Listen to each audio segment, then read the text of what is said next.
Guys, ఇంకా ఎన్ని తింటావమ్మా, ఇంకా ఎన్ని చేసుకున్నావు, అది పొట్ట సముద్రం అని చెప్పి కామెంట్లు చేయకండి గైస్. నేను హట్ అవ్వను కానీ దిష్టి పడుతుంది అంతే. మీకు గుర్తుందా, నిన్న మీకు చెప్పా కదా నేను అటుకుల మిక్చర్ కూడా చేశానని చెప్పి. అదేనమాట. నిజానికి అటుకుల మిక్చర్ కోసమే ఇదంతా ప్రాసెస్ స్టార్ట్ చేసా. పల్లీలు అండ్ కాజు ఇదంతా ఫ్రై చేసి, బట్ బూందీ కూడా చేసుకున్నా కాబట్టి నాకు కావాలి కాబట్టి అందులో కొంచెం యూస్ చేస్తాను అనుకోండి. ప్రాసెస్ ఏం లేదు గైస్, చాలా అంటే చాలా సింపుల్. అటుకుని ముందు ఆయిల్లో ఫ్రై చేసేసుకొని ఆ తర్వాత పల్లీలు కాజు అండ్ నాకు గార్లిక్ అంటే నచ్చుతుంది ఇందులో కాబట్టి గార్లిక్ కూడా వేసుకున్నా.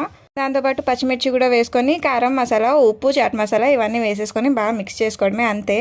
మీకు గుర్తున్నట్టయితే కొన్ని మంత్స్ బ్యాక్ నేను ఆల్రెడీ అటుకుల మిక్చర్ వీడియో అప్లోడ్ చేశాను, అప్పుడు ఒకసారి చేసుకున్నా అని. అయితే అందులో నేను కొంచెం ఆయిల్ దగ్గర పిసినారితనం చూపించా కదా.